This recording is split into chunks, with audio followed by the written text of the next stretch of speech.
Shalom, selamat pagi Miss. Perkenalkan, saya Jumaya Putri.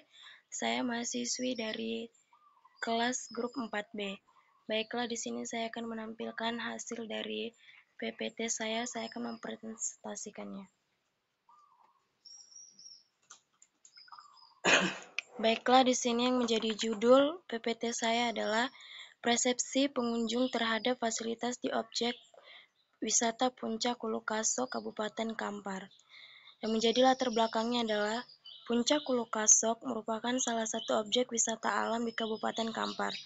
Ulu Kasok terletak di Desa Pulau Gadang, Kecamatan 12 Koto Kampar, Kabupaten Kampar, Provinsi Riau.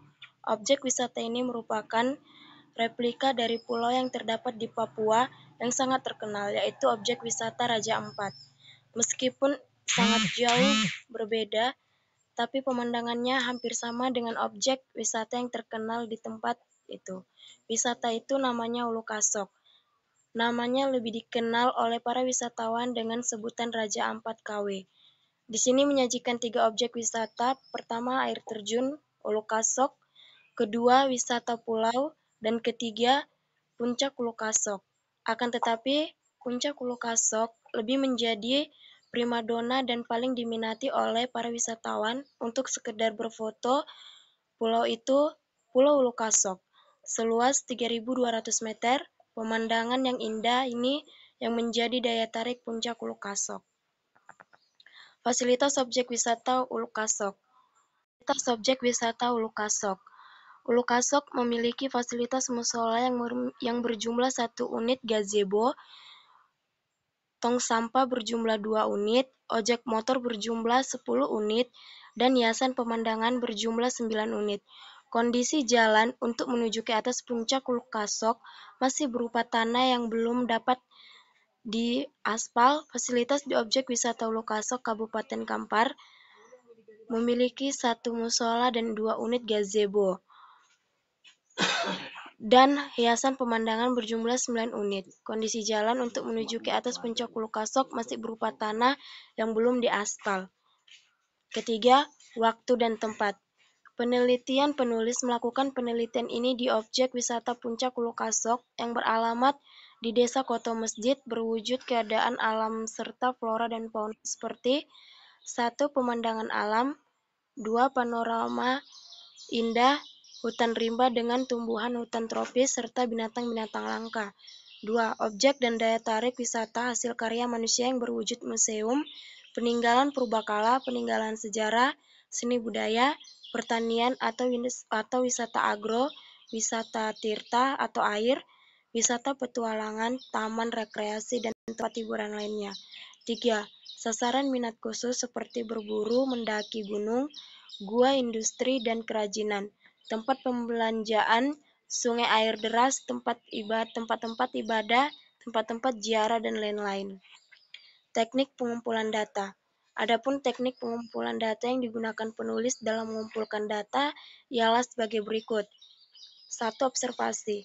Observasi yaitu kunjungan lapangan penelitian objek wisata Puncak Ulu Kasok Kabupaten Kampar untuk mengetahui secara langsung keadaan fisik dan lingkungan sekitar objek wisata di Ulu Kasok. 2. Wawancara menurut Suhartono 2008. Wawancara adalah cara pengumpulan data dengan tujuan mengajukan pertanyaan secara langsung oleh wawancara atau pengumpulan data kepada responden, dan jawaban responden dicatat atau direkam. Yang menjadi kesimpulan dari presentasi dari PPT ini adalah bahwa dari persepsi pengunjung tentang fasilitas utama, fasilitas mendukung, dan fasilitas penunjang di objek wisata Puncak Ulu Kasok ini berada pada kategori cukup terhadap pernyataan yang diberikan oleh penulis dengan jumlah total keseluruhan skor 8,407. Dan hasil ini diperoleh pada rentang skor 7.801, 10.200. Maksud cukup di sini adalah dari keseluruhan penilaian responden menyatakan bahwa objek wisata Ulu Kasok belum layak sebagai objek wisata. Terdapat kendala dalam pengelolaan fasilitas di objek wisata Ulu Kasok, yaitu terkendalanya dalam hal pendanaan pembangunan dan perbaikan, serta kurang perhatian dari pemerintah, di mana dana yang digunakan dalam pembangunan dan untuk menjadikan suatu objek wisata layak, maka dari itu diperlukan usaha-usaha perbaikan dan penambahan fasilitas untuk mendukung dan menunjang untuk dapat menarik lebih banyak pengunjung. Selain fasilitas utama, fasilitas pendukung dan fasilitas penunjang, semuanya memegang peranan penting untuk memberikan akses kemudahan kepada pengunjung ketika melakukan kegiatan wisata sehingga terciptanya loyalitas pengunjung. Baiklah, sekian presentasi dari hasil PPT yang saya buat. Sekian dan terima kasih.